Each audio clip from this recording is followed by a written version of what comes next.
कांग्रेस के सर्व मित्र ने फंसाया पेच, दादा पोता की बढ़ाई टेंशन।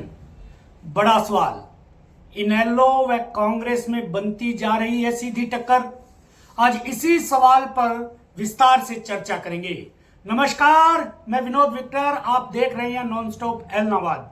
अगर आप मेरे चैनल पर नए हैं तो कृपया चैनल को सब्सक्राइब, लाइक व फॉलो अवश्य कर लें। दोस्तों, सभी पार्टियां चुनाव प्रचार में अपना पूरा दमखम लगा रही हैं और अगर बात करें रानिया सीट की तो रानिया सीट पर भी सभी पार्टियां कोई भी कोर कसर बाकी नहीं छोड़ रही हैं।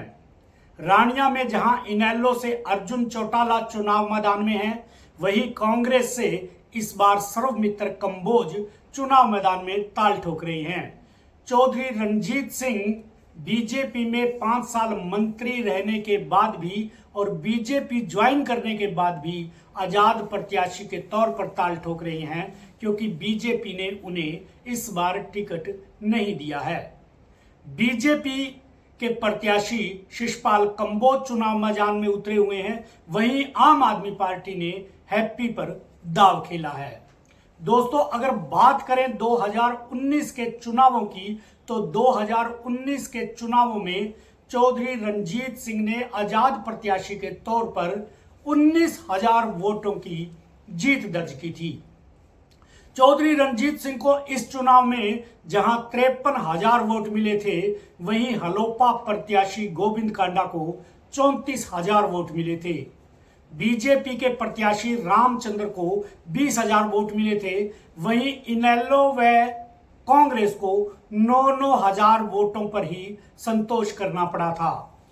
दोस्तों, कहीं ना कहीं 2019 के विधानसभा चुनावों में पर्दे के पीछे कहें या सेंधमारी कहें, जो इनेलो का वोट था वो सारा का सारा चौधरी रणजीत सिंह को शिफ्ट हो गया था।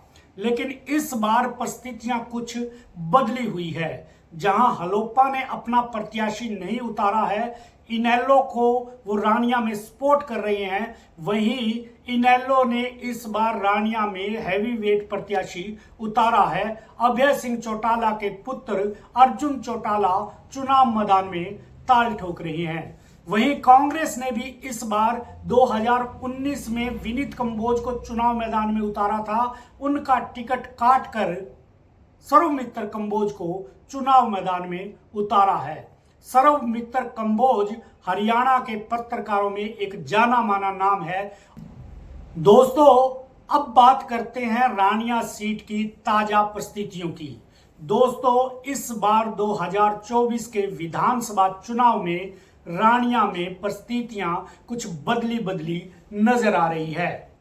कांग्रेस की पूरे हरियाणा में हवा चल रही है और वो हवा रानिया में भी पहुंच रही है और इसी हवा के आसरे कांग्रेस प्रत्याशी सर्वमित्र कंबोज वोटर्स पर अपनी पकड़ बनाने में लगे हुए हैं। कहीं ना कहीं सर्वमित्र कंबोज की अपनी बिरादरी और नामधारी वोट में भी वो एक बड़ी सेंधमारी करते नजर आ रहे हैं और अपनी स्थिति को कहीं ना कहीं मजबूत बना रहे हैं। दोस्तों, सर्वमित्र कंबोज कांग्रेस के बड़े नेता भूपेंद्र सिंह हुड्डा के काफी नजदीक समझे जाते हैं, इसीलिए भूपेंद्र सिंह हुड्डा और दीपेंद्र हुड्डा उनके चुनाव प्रचार के लिए आ रहे हैं और उनको हर संभव मदद दे रहे हैं।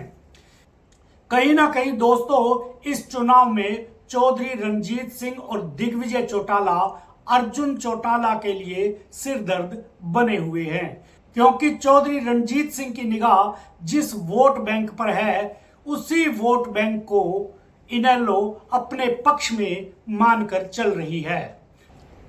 वहीं इस बार के चुनाव में चौधरी रणजीत सिंह के बीजेपी में मंत्री रहने का फैक्टर भी काम कर रहा है और किसानी से जुड़ा वोटर जो है वो उनसे कहीं ना कहीं नाराज नजर आ रहा है। जब चुनावों का दौर शुरू हुआ था तो ऐसा लग रहा था किसानी से जुड़ा जो वोटर है वो इनेलो की तरफ जाएगा, लेकिन कहीं ना कहीं कांडा बंधुओं का जो फैक्टर है वो भी काम कर रहा है और इस वोट बैंक में कांग्रेस एक बड़ी सेंधमारी करती नजर आ रही है। इसमें कोई दो राय नहीं है दोस्तों कि जब नामांकन पत्र दाखिल हुआ था तो इनेलो के अर्जुन चौटाला नंबर 1 पोजीशन पर नजर आ रहे थे, लेकिन जो चुनाव प्रचार शुरू हुआ कांग्रेस के सौमित्र कंबोज और आजाद प्रत्याशी रणजीत सिंह भी मजबूत होते चले गए।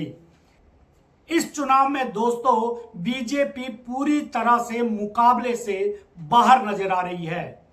अब देखना बड़ा दिलचस्प होगा कि 8 अक्टूबर मतगणना में इस सीट पर कौन बाजी मारता है। क्या अर्जुन चौटाला इस सीट पर विजयी होंगे या चौधरी रणजीत सिंह एक बार फिर इस सीट पर विजय पताका फहराएंगे या सौमित्र कंबोज दोनों को पहचानते हुए अपना झंडा बुलंद करेंगे।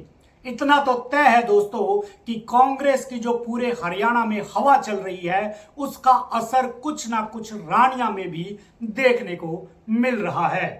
आज की खबर में इतना ही, फिर मिलेंगे किसी और खबर के साथ, तब तक के लिए नमस्कार।